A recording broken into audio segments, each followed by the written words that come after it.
Si on vous posait la question « À quoi sert un pape ?», qu'est-ce que vous répondriez? Définiriez-vous l'homme pape ou la fonction papale? C'est un fait de l'histoire, de l'écriture et de la tradition que notre Seigneur Jésus-Christ a fondé son Église universelle, l'Église catholique, sur Saint-Pierre. Matthieu 16, 18. Aussi moi je te dis que tu es Pierre, et sur cette pierre je bâtirai mon Église, et les portes de l'enfer ne prévaudront point contre elle, et je donnerai les clés du royaume des cieux. Notre Seigneur a fait de Saint-Pierre le premier pape, lui a confié son troupeau entier, et lui a donné l'autorité suprême dans l'Église universelle du Christ. Le Christ n'est pas venu instituer une religion d'homme pour louer l'homme. En faisant de Saint-Pierre le premier pape, en lui donnant les clés du royaume des cieux, le Christ institua son Église pour que l'homme sache quoi faire pour son salut. Dieu ne ment pas. Son enseignement n'est pas flou, mais sûr. La colonne est le fondement de la vérité. Voilà son Église. 1 Timothée 3,15. L'Église du Dieu vivant, la colonne est le fondement de la vérité. Avec l'autorité suprême que notre Seigneur Jésus-Christ a conférée à Saint-Pierre et ses successeurs, les papes, vient ce qui s'appelle l'infaillibilité papale. L'infaillibilité papale est inséparable de la suprématie papale. Il est insensé que le Christ désigne Saint-Pierre comme la tête de son Église, comme l'a clairement fait le Christ. Si Saint-Pierre ou ses successeurs, les papes, pouvaient errer en exerçant cette autorité suprême pour enseigner sur un point de foi. L'autorité suprême doit être indéfectible sur les sujets obligatoires de foi et de morale, c'est-à-dire des sujets qui lient les fidèles. Ou alors, il ne s'agit pas du tout de la véritable autorité du Christ. L'infaillibilité papale ne signifie pas qu'un pape ne peut pas du tout faire une erreur, et elle ne signifie pas qu'un pape ne peut pas perdre son âme et être damné en enfer pour péché grave. Elle signifie que les successeurs de Saint-Pierre, les papes de l'Église catholique, ne peuvent pas commettre d'erreur quand ils enseignent de façon autoritaire sur un point de foi ou de morale qui doit être cru et gardé par l'Église entière du Christ. On trouve la promesse de la foi indéfectible conférée par le Christ à Saint-Pierre et ses successeurs dans Luc chapitre 22. Le Seigneur dit, Simon, voilà que Satan vous a demandé pour vous cribler comme le froment. Mais j'ai prié pour toi, afin que ta foi ne défaille point. Fin de citation. Satan désirait passer au crible tous les apôtres, pluriel, comme le froment. Mais Jésus a prié pour Simon-Pierre, singulier, afin que sa foi ne défaille pas. Jésus dit que Saint-Pierre et ses successeurs, les papes de l'Église catholique, ont une foi indéfectible quand ils enseignent avec autorité un point de foi ou de morale qui doit être cru et tenu par l'Église entière du Christ. Le mot infaillible signifie qui ne peut pas défaillir, ou certain assuré.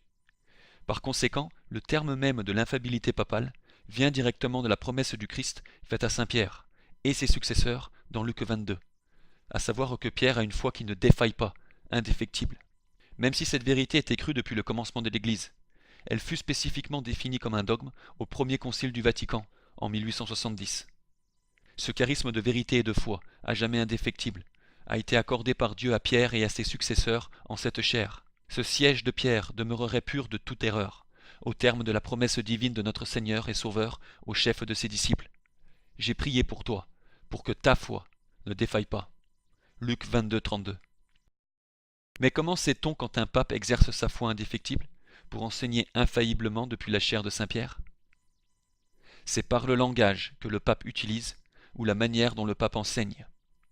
Vatican Ier a défini 2 conditions devant être remplies. Vous pourrez lire tout ceci en détail sur notre site internet. Quand un pape enseigne depuis la chair de Pierre, tel que défini par le Concile Vatican Ier, il ne peut pas avoir tort. S'il pouvait avoir tort, alors l'Église du Christ pourrait être officiellement dans l'erreur, et la promesse du Christ à Saint-Pierre et son Église défaillirait, ce qui est impossible. Ce qui est enseigné depuis la chair de Pierre par les papes de l'Église catholique est l'enseignement de Jésus-Christ lui-même. Rejeter ce qui est enseigné par les papes depuis la chair de Pierre, c'est mépriser Jésus-Christ lui-même. Les vérités de foi proclamées par les papes parlant infailliblement depuis la chair de Pierre s'appellent des dogmes. Les dogmes composent ce qui s'appelle le dépôt de la foi. Et le dépôt de la foi s'est achevé à la mort du dernier apôtre. C'est le coffre-fort blindé contenant l'enseignement du Christ. Les portes de l'enfer ne peuvent pas prévaloir contre la doctrine du Christ. Quand un pape définit un dogme depuis la chair de Pierre, il ne fabrique pas la vérité du dogme, mais proclame ce qui est déjà vrai, ce qui a déjà été révélé par le Christ et transmis aux apôtres. Les dogmes, de ce fait, ne peuvent pas être modifiés. Puisque c'est l'enseignement de Jésus-Christ, on n'est pas autorisé à contester ce dogme ou à le remettre en question. On doit simplement l'accepter. Peu importe si on n'aime pas ce dogme, qu'on ne le comprend pas ou qu'on ne trouve pas de justice dans ce dogme. Si on ne l'accepte pas en tant que vérité infaillible, alors on n'accepte pas Jésus-Christ, parce que le dogme nous vient de Jésus-Christ. Pape Léon XIII, celui qui même sur un seul point refuse son assentiment aux vérités divinement révélées, très réellement abdique tout à fait la foi, puisqu'il refuse de se soumettre à Dieu en tant qu'il est la souveraine vérité et le motif propre de foi. Fin de citation. Il n'y a qu'une seule façon de croire au dogme, tel que la Sainte Mère l'Église l'a présenté une fois pour toutes. Concile Vatican Ier, prononcement fait depuis la chaire de Saint-Pierre. Le sens des dogmes sacrés, qui doit être conservé à perpétuité, est celui que notre Mère la Sainte Église a présenté une fois pour toutes, et jamais il n'est loisible de s'en écarter, sous le prétexte ou au nom d'une compréhension plus poussée. Fin de citation. Cette définition du premier concile du Vatican est de grande importance pour la pureté dogmatique, parce que la principale manière dont le diable tente de corrompre les doctrines du Christ est de pousser les hommes à s'écarter, s'éloigner des dogmes de l'Église tels qu'ils furent présentés une fois pour toutes. Il n'y a pas de signification d'un dogme autre que ce que les mots eux-mêmes énoncent et déclarent. Ainsi le diable essaye de pousser les hommes à comprendre et interpréter ces mots d'une manière qui est différente de la façon dont la Sainte Mère l'Église les a présentés. Ceux qui disent le contraire sont des hérétiques modernistes condamnés. Lisez Lamentabile du pape Saint Pilice au numéro 22 et 54. L'objectif même d'une définition dogmatique est de définir précisément et exactement ce que l'Église signifie par les mots mêmes de la formule.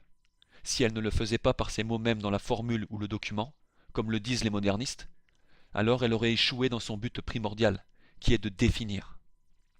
Celui qui dit que nous devons interpréter ou comprendre la signification d'une définition dogmatique, d'une manière qui contredit sa formulation réelle, renie tout l'intérêt de la chaire de Saint-Pierre, qui est l'infaillibilité papale et les définitions dogmatiques. Il affirme que les définitions dogmatiques ne riment à rien, sont sans valeur et stupides, et que l'Église est inutile, sans valeur et stupide, de faire de telles définitions. Aussi, ceux qui insistent sur le fait que des définitions infaillibles doivent être interprétées par des déclarations non infaillibles, par exemple de théologiens, de catéchismes, etc., renient l'objectif entier de la chaire de Saint-Pierre. Ils subordonnent l'enseignement dogmatique de la chaire de Saint-Pierre, des vérités du ciel, à la réévaluation de documents humains faillibles, inversant de ce fait leur autorité, pervertissant leur intégrité et reniant leur but. Pape Grégoire XVI. Rien de ce qui a été régulièrement défini ne supporte ni diminution, ni changement, ni addition. Repousse toute altération du sens et même des paroles. Fin de citation. Le Concile de Trente a solennellement déclaré que les canons dogmatiques sont à l'usage de tous les fidèles. Il déclare infailliblement que ces canons sont des règles graduées pour tous, de sorte qu'en utilisant la règle de la foi, tous puissent connaître et s'accrocher plus facilement à la foi catholique au milieu des ténèbres de tant d'erreurs. Cette déclaration de haute importance explose la revendication de ceux qui disent qu'utiliser des dogmes pour prouver un argument est de l'interprétation privée. L'interprétation cesse par les paroles du dogme lui-même. Sinon, ça ne finirait jamais. En adhérant exactement à ce que le dogme a présenté une fois pour toutes, Vatican Ier, on ne s'engage pas dans de l'interprétation privée protestante, mais on est au contraire fidèle à la vérité infaillible du Christ et à la manière directement infaillible de la connaître, les définitions dogmatiques de l'Église. Si on ne peut pas suivre ce que dit la déclaration dogmatique, alors le Christ nous aurait juste dit de toujours suivre ceux avec le savoir ou l'autorité. Il n'aurait jamais institué un magistère infaillible exercé par les papes, qui peut clarifier des questions, une fois pour toutes, sans aucune possibilité d'erreur et peu importe celui qui est pour ou contre la définition. De même, juste parce que certains peuvent mal comprendre et comprennent mal ce que déclare la chaire de Pierre, ça ne signifie pas que ceux qui adhèrent fidèlement à sa définition se livrent à de l'interprétation privée. C'est totalement blasphématoire contre l'institution tout entière de la papauté, ainsi que contre la raison d'être des définitions dogmatiques et de la chaire de Saint-Pierre. Les déclarations dogmatiques de l'Église catholique constituent la vérité du ciel, qui nous est directement déclarée par les papes. Comme défini au Concile Vatican I, en plus des proclamations des papes faites depuis la chaire de Pierre, les ex cathedra, un catholique doit aussi croire ce qui est enseigné comme divinement révélé par l'Église catholique dans son magistère ordinaire et universel. Le magistère est l'autorité enseignante de l'Église. Les enseignements des papes qui font partie du magistère ordinaire et universel réitèrent l'enseignement universel de la chaire de Saint-Pierre sur le dogme catholique et sont par conséquent infaillibles. Si quelque chose est un enseignement du magistère ordinaire universel, ça doit être tenu de foi divine et catholique. C'est un dogme. Un catholique ne peut pas rejeter cet enseignement. Comprenez bien que l'enseignement du magistère ordinaire et universel ne peut jamais contredire l'enseignement de la chaire de Pierre, les définitions dogmatiques, les ex cathedra, puisque les deux sont infaillibles. Le magistère ordinaire et universel n'a donc pas besoin d'être pris en compte quand un dogme a été défini depuis la chaire de Pierre. Alors faites attention à ces hérétiques, qui tentent de trouver des moyens pour nier un enseignement dogmatique de l'Église, en disant que des déclarations faillibles et non magistérielles contredisant un dogme font partie du magistère ordinaire et universel, alors que ce n'est pas le cas. Si quelqu'un vous accuse par la suite de ne pas croire que les enseignements du magistère ordinaire et universel sont des dogmes, parce que vous croyez à ce qui vient d'être dit, ce n'est qu'un menteur. Notez que l'infaillibilité de l'Église n'est pas limitée à la révélation divine. La révélation divine s'est achevée à la mort du dernier apôtre. L'autorité qui a été donnée à Saint Pierre, les clés de l'Église, a une application de grande envergure et inclut l'habilité de faire des jugements qui lient l'Église universelle sur des sujets associés à la foi, même si ce ne sont pas à strictement parler des dogmes de la révélation divine.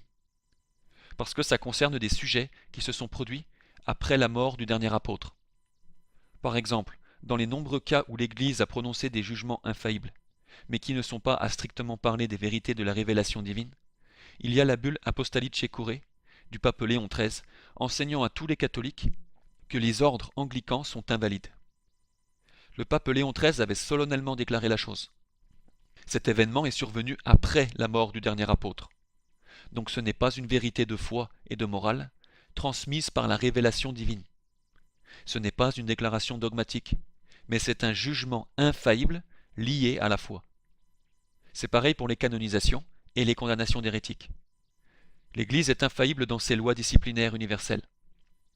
Notez que des papes peuvent faire des erreurs dans leur capacité faillible, sur des sujets pouvant toucher des sujets dogmatiques, sans être des hérétiques. Mais ce fait n'excuse pas du tout ceux qui cherchent à vous dire que les antipapes Vatican II, lesquels ont ouvertement prononcé quantité d'hérésies, seraient de vrais papes. Non, ces antipapes ont largement tenu des propos hérétiques avec un ton solennel, qui auraient engagé leur infaillibilité s'ils avaient été de vrais papes. En vérité, ce n'étaient pas de vrais papes. L'hérésie est le déni ou le doute obstiné, chez une personne baptisée, d'un article divin et de foi catholique. En d'autres termes, une personne baptisée qui nie délibérément un enseignement autoritaire de l'Église catholique est un hérétique. Notre matériel prouve que tous les antipapes depuis Jean XXIII étaient des hérétiques manifestes. L'Église catholique enseigne que si un pape devenait hérétique, il perdrait automatiquement sa fonction et cesserait d'être le pape. C'est l'enseignement de tous les docteurs et pères de l'Église qui ont abordé la question. Cet enseignement est enraciné dans le dogme infaillible qu'un hérétique n'est pas un membre de l'Église catholique. En 1559, le pape Paul IV publia une bulle pontificale déclarant solennellement que l'élection d'un hérétique en tant que pape est nulle et vaine, et ce, même si elle a eu lieu avec le consentement unanime des cardinaux et qu'elle est acceptée par tous. Vous trouverez cette bulle sur notre site internet. Le sédévacantisme est une position, pas une religion. Une période sédévacantée est une période où il n'y a pas de pape. Ça veut dire que la chaire de Saint-Pierre est vide. Cela se produit habituellement après la mort d'un pape ou après la démission d'un pape. Ce qui s'est passé plus de 200 fois dans l'histoire de l'Église, et qui s'étendait sur des années par moment. La position sédévacantiste décrit la position des catholiques traditionnels soutenant que la chaire de Saint-Pierre est présentement vacante, parce qu'il peut être prouvé que l'homme à Rome est un hérétique public, et n'est donc pas un vrai pape.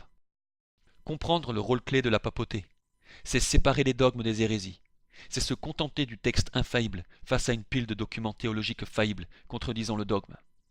C'est rester fidèle à Dieu et ne pas tomber dans le culte de l'homme. C'est rester avec les derniers vrais catholiques gardant l'enseignement traditionnel et quitter la secte issue du Concile Apostat Vatican II. François est-il digne successeur de Saint-Pierre? Préserve-t-il et professe-t-il l'enseignement du dépôt de la foi? Non. Alors quittez la secte qu'il dirige. Suite à la déclaration du 29 juin 1972 de Paul VI, tout le monde regardait les cardinaux, les évêques et les prêtres, pour découvrir qui pouvait bien être cette fumée de Satan. Ils les regardaient tous, sauf celui qui avait fait cette déclaration. Paul VI était réellement la fumée de Satan, et il avait fait cette déclaration pour détourner les gens de sa personne. Et il a réussi en cela. Cette célèbre déclaration de Paul VI est au fond une référence directe à Apocalypse 9, 1, 3. où l'on voit une référence directe à la fumée de Satan, et à quelqu'un qui reçoit la clé pour la déchaîner. L'antipape Paul VI n'avait pas les clés de Saint-Pierre, il avait reçu la clé du puits de l'abîme. C'est celui qui a introduit la fumée de Satan d'une grande fournaise, comme il le dit, par quelques fissures. Les ex-cathédras sont la manne que Dieu donne aux vrais catholiques du monde entier, qui traversent un désert doctrinal, au milieu des ténèbres de tant d'erreurs. Les rebelles et les ingrats se changent en théologiens qu'ils ne sont pas, et veulent mieux que la manne. Ils ne veulent pas se contenter et s'excitent mentalement sur des documents non essentiels. Ils parviennent donc à négliger et oublier les essentiels. A l'inverse, les fidèles disciplinés qui aiment le Seigneur veulent faire sa volonté, obéissent à ses commandements et suivent la papauté, la fonction papale que Jésus-Christ a instituée. Ils ne cherchent pas à être les théologiens qu'ils ne sont pas, mais veulent se sauver dans l'humilité.